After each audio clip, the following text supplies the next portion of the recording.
ഞാനിവിടെ പാലക്കാട് പ്രസംഗിക്കാൻ ചെന്നാലും ആദ്യം പറയുന്ന രണ്ട് കാര്യങ്ങളാണ്. പാലക്കാടേക്ക് വണ്ടി എടുക്കുമ്പോൾ ഉണ്ടാകുന്ന രണ്ട് സന്തോഷങ്ങൾ. ഒന്ന്, നല്ല ദോശ തിന്നാം. രണ്ട്, നല്ല മനുഷ്യരെ കാണാം. കയ്യടിക്കുക, നിങ്ങളെ പറ്റിയാ പറഞ്ഞ. വലിയ സന്തോഷത്തോടുകൂടി അഭിമാനത്തോടുകൂടിയാണ് ഈ വേദിയിൽ ഇങ്ങനെ നിൽക്കുന്നത്. വേദിയിലിരിക്കുന്ന വിശിഷ്ട വ്യക്തിത്വങ്ങളെ, എൻ്റെ മുമ്പിലിരിക്കുന്ന പ്രിയപ്പെട്ട അമ്മമാരെ, അച്ഛന്മാരെ, എൻ്റെ പ്രിയപ്പെട്ട കുഞ്ഞുങ്ങളെ. ഈ കോളേജിലും സ്കൂളുകളിലൊക്കെയാണ് കൂടുതൽ ഞാൻ ഇനോവേഷനൊക്കെ പോയിട്ടുള്ളത്. അപ്പോൾ ഈ കുഞ്ഞുങ്ങളുടെ അടുത്ത് വരുമ്പോൾ എന്താ ഇവർക്ക് എന്നെ കണ്ടപ്പോൾ തന്നെ ആരാന്നും ഒരു പിടുത്തം കിട്ടിയിട്ടില്ല. അതിനിപ്പോൾ ലാലേട്ടൻ വന്നാലും മമ്മൂക്ക വന്നാലും അവർക്ക്. ദിലീപേട്ടൻ എൻ്റെ വീടിൻ്റെ പെരതാമസത്തിന് വന്നായിരുന്നു. അപ്പോൾ എൻ്റെ മോള് നേരെ പോയി കൈ കൊടുത്ത്. അപ്പോൾ ദിലീപേട്ടൻ ചോദിച്ചു, എന്നെ മനസ്സിലായ? അതോടുകൂടി ഞാൻ നേരെ പാതാളത്തിലേക്ക് പോയി. അതുപോലെയാണ് നമ്മുടെ അവസ്ഥ. കുട്ടികളെ ഹായ് ഹായ്. ഒച്ച പോരല്ലോ, കുറച്ചും കൂടി ഒച്ചല്ലേ? Hi hi. ഒച്ച പോരല്ലോ, ഒന്നും കൂടി കേൾക്കണില്ല, ഒന്നും കൂടി. ആ, ഇപ്പോഴാണ് നിങ്ങൾ കുഞ്ഞുങ്ങളായത്.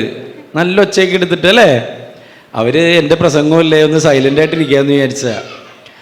ഇതേ അവൾ മാത്രം ഇരുന്ന് ചിരിക്കണു. അതെ, കുഞ്ഞുങ്ങൾ കേൾക്കണ്ടോ നിങ്ങൾ? വീട്ടിൽ പോയിട്ട് ഏത് ടി വിയിൽ ഏത് ചാനലാണ് കൂടുതൽ കാണുന്നത്? കാർട്ടൂണാണോ? അല്ലേ? പിന്നെന്താ? പിന്നെ ഇറാനും ഇസ്രായേലുള്ള യുദ്ധമാണോ നീ കാണുന്നത്? ഞാനൊരു പാട്ട് പാടിക്കഴിഞ്ഞാൽ അതിൻ്റെ ബാക്കി നിങ്ങൾക്ക് പാടാൻ പറ്റുമെന്ന് നോക്കട്ടെ, എന്നിട്ട് ഞാൻ തീരുമാനിക്കാം എന്താ കാണണേന്ന്. ഉറപ്പായിട്ട് പാടുമല്ലേ? ആ, കേട്ടോ, അതേ കേട്ടോ കേട്ടോ. ആരു പറഞ്ഞു മ്യാവൂ?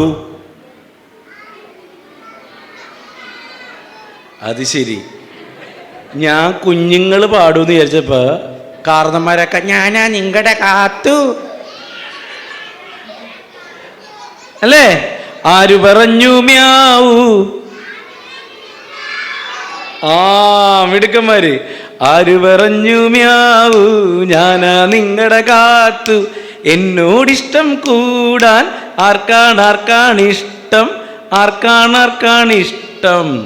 അപ്പം നിങ്ങൾ വിചാരിക്കും ഞാൻ വീട്ടിൽ പോയിട്ട് സിനിമയൊക്കെ കഴിഞ്ഞിട്ട് ഇതാണ് പരിപാടിയെന്ന്. എൻ്റെ വീട്ടിലുണ്ടല്ലോ ഒരു ചെറുത്, അതെന്നെ പഠിപ്പിച്ചാണ് ഈ പാട്ടൊക്കെ. ഇനിയും കുറേ ഇംഗ്ലീഷ് പാട്ടുണ്ട്, അതെനിക്ക് അറിഞ്ഞൂടാ. എന്തായാലും ഈ പരിപാടിക്ക് വന്നതിലും നിന്നതിലൊക്കെ വളരെ സന്തോഷം. എനിക്ക് തോന്നുന്നു ഇവിടെ ഒരു പ്രസംഗത്തിനേക്കാൾ ഉപരി കുട്ടികൾക്ക് പാട്ടൊക്കെ തന്നെയാണ് ഏറ്റവും ഇഷ്ടം. അതുകൊണ്ട് നല്ലൊരു പാട്ട് പാടട്ടെ? ഡാൻസ് കളിക്കും എൻ്റെ കൂടെ? ഉറപ്പാണോ? ഓക്കെ. അപ്പോൾ ഇതിൻ്റെ പരിപാടിയുടെ ഔപചാരികമായ ഉദ്ഘാടനം ചെയ്തതായിട്ട് പ്രഖ്യാപിച്ചുകൊണ്ട് കുട്ടികൾക്ക് വേണ്ടിയിട്ടുള്ളൊരു പാട്ട് ഞാൻ പാടുകയാണ്. കുട്ടികളെല്ലാവരും എൻ്റെ കൂടെ ഡാൻസ് കളിക്കണം കേട്ടോ. ഓക്കെ. ഇനി അതിനു മുമ്പ് അവിടെ ആ ചേട്ടൻ റെഡിയാക്കട്ടെ. അതിനു മുമ്പ് വേദിയിലിരിക്കുന്ന റിയാസിക്കയെ പറ്റി രണ്ട് വാക്ക്. റിയാസിക്ക ഗുമസ്തൻ എന്ന് പറയുന്ന എൻ്റെ ഒരു സിനിമ, അദ്ദേഹം ഫസ്റ്റ് എഴുതിയ സിനിമയിൽ എനിക്ക് നല്ലൊരു വേഷം തന്ന ആളാണ്.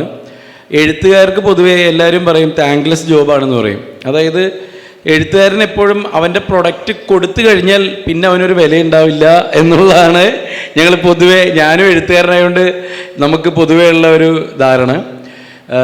ശരിക്കും നടന്മാരും എല്ലാവരും കടപ്പെട്ടിരിക്കുന്നത് എപ്പോഴും എഴുത്തുകാരോടാണ്. കാരണം അവരുടെ മനസ്സിലാണ് ഓരോ കഥാപാത്രങ്ങളുണ്ടാവുന്നത്.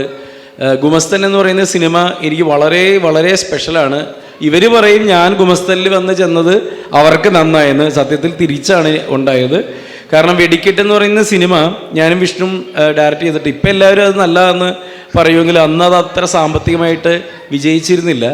അപ്പോൾ അതിൻ്റെയൊക്കെ ഒരു സങ്കടത്തിൽ ആദ്യമായിട്ട് ഡയറക്റ്റ് ചെയ്ത സിനിമയല്ലേ വിഷമിച്ചിങ്ങനെ ഇരിക്കുമ്പോൾ കുറേ നാൾ പടമേ ഞാൻ ചെയ്യുന്നില്ല, ഇനി പടം ചെയ്യണോ വേണ്ടയോ എന്നൊക്കെ ആലോചിക്കുന്ന സമയത്താണ് എനിക്ക് ഗുമസ്തൻ എന്ന് പറയുന്ന സിനിമ ജയ്സേട്ടൻ വഴി റിയാസൊക്കെ വന്ന് എന്നോട് കഥ പറയുന്നത്.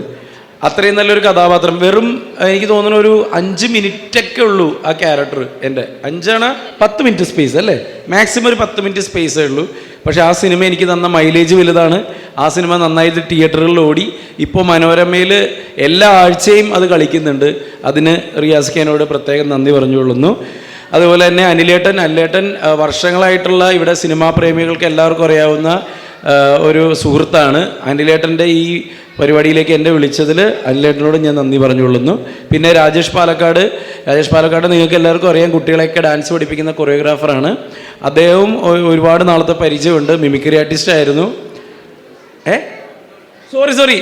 സന്തോഷ് കേട്ടോ, ക്ഷമിക്കണം എന്നോട്. സന്തോഷ് പുള്ളി രാജേഷ് പാലക്കാട് എന്ന് കേൾക്കുമ്പോൾ പുള്ളി ഇങ്ങനെ ഇവന് വേറെ ആരോ പറ്റി പറയണം. സന്തോഷ് പാലക്കാട്. അപ്പോൾ എന്തായാലും വളരെ സന്തോഷം. റെഡിയാണോ ഏട്ടാ? പാട്ട് റെഡിയാണോ? പിള്ളേർ പാട്ട് കേൾക്കാൻ നിൽക്കുക.